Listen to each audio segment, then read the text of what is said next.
How much do we know about President Trump's inner circle, and are there fingerprints all over the president's agenda? Let's discuss now. Michael Bender, the White House reporter for the Wall Street Journal, who profiled Steve Bannon, joins me, and also Molly Ball, political writer for The Atlantic, who interviewed Kellyann Conway. So great to have both of you on. Good evening, Michael. You first. You just interviewed Steve Bannon for your piece in the Wall Street Journal. Do you think Breitbart is helping Steve Bannon push his White House agenda? Sure. Yeah, of course. I mean, Breitbart is built in Steve Bannon's image. I don't know how much Steve is involved in the coverage anymore. He says he's not. You know, there's been reports of him talking to reporters after stories.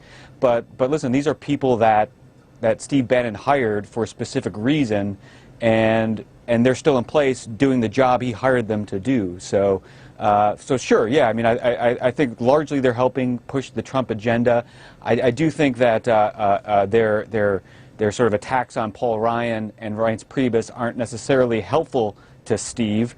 You know, I think Steve likes having Reince Priebus as chief of staff in the White House. I think he does have a lot of respect for him, and what Reince brings to the table. So what did you learn about Bannon, though? Well, my reporting on the story was focused on his upbringing and his father, you know, I joked on Twitter today that the story essentially confirmed that Steve Bannon was born of human parents, right? I mean, this is the guy that's been characterized as the angel of death on Saturday Night Live. Right. He was in a New Yorker cartoon as sort of like knocking the devil off of Trump's shoulder and saying, "I'll take it from here."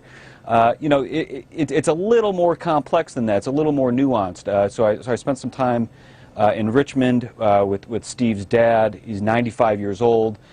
This is a guy who spent 50 years working for AT&T with a high school education. His father spent 48 years at the same company.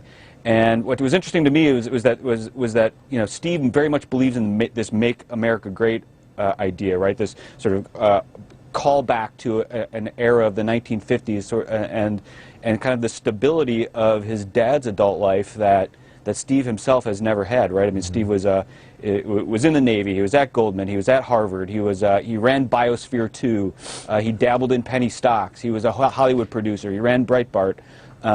So you know, a little more chaotic and a little bit more dramatic than his dad's life, but a lot of the economic nationalism that Steve pushes came from his upbringing in Richmond, came from you know, the white working class neighborhood he grew up in. I want to bring Molly in now because you spoke with Steve Bannon. This is for your piece on Kellyann Conway, by the way, in The Atlantic. And Bannon credits Kellyann Conway for saving then-candidate Trump after the release of that infamous Access Hollywood tape. And here's what you write in part. You say, quote, Bannon says it was Conway's calm presence that led both wavering women and conservative voters to think, if she can still support Trump, I can too. If Kellyann had not been there when the firestorm hit, I don't know if we would have made it, he told me. So you say that she was also behind the push for white working class voters. Is Kellyann Conway why Donald Trump is president, you think? You know, I think there's a very good case to be made that he would not have won the election were it not for her. I mean, she was his campaign manager for one thing, at least in that final stretch, the third person to run his campaign. But she also, crucially, was part of the intellectual infrastructure of forming the Trump sort of populist agenda, particularly on immigration. For 20 years, Kellyann Conway has been outside the mainstream of the Republican consultant class, arguing that Republicans need to talk more about immigration and talk about it as a working people's issue. She has been producing polls for a lot of the immigration restriction groups on the right that a lot of the sort of Republican establishment would not talk to or considered fringe, but she really believed in this, and Bannon told me that he was making a cabal a few years ago when he was running Breitbart. He described it as a cabal composed of himself, Jeff Sessions, Steve Miller, and Kellyann Conway, who really believed there was an alternative to the GOP autopsy view that you had to pass immigration reform. There was another way entirely, and Trump became the vessel for that view, that you could win over, you could galvanize a new segment of the white working class electorate. The same guys Mike is talking about that Steve Bannon is rooted in as well, that you could get those people to vote.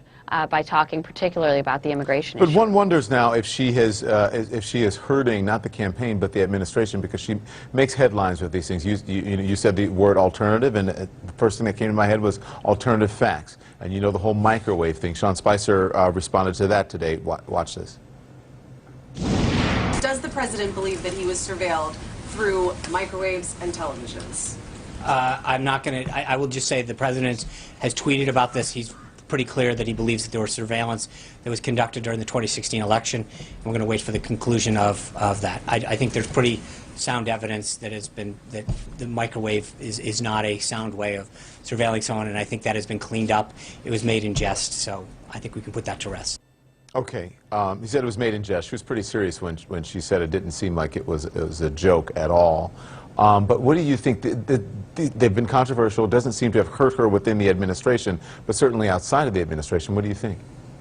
Well, it's funny, and there seems to be a new one of these every day, right? She has this incredible ability to get under people's skin, to create these viral moments, whether it's an interview, alternative facts, the Bowling Green massacre, the controversy about Ivanka Trump's fashion line, and now this microwave thing. She's always sort of making people's heads explode. I think she actually enjoys sort of trolling people, much in the way that Trump himself does, and they have a lot of personality characteristics in common. To a lot of Trump's supporters, she is kind of a folk hero. She's a celebrity. She is sort of a mascot for what he represents, and her closeness to the president is real. I don't see her going anywhere. But at the same time, she has this incredible ability to infuriate people on the other side, and there's this fascination with her where I think even a lot of liberals who absolutely deplore her and what she represents still sort of can't take their eyes off of her. I appreciate your writing for The Atlantic. I appreciate, Michael, you for your stuff in the Wall Street Journal. I wish we had more time. I'll have you both back on. Thank you so much. I appreciate it.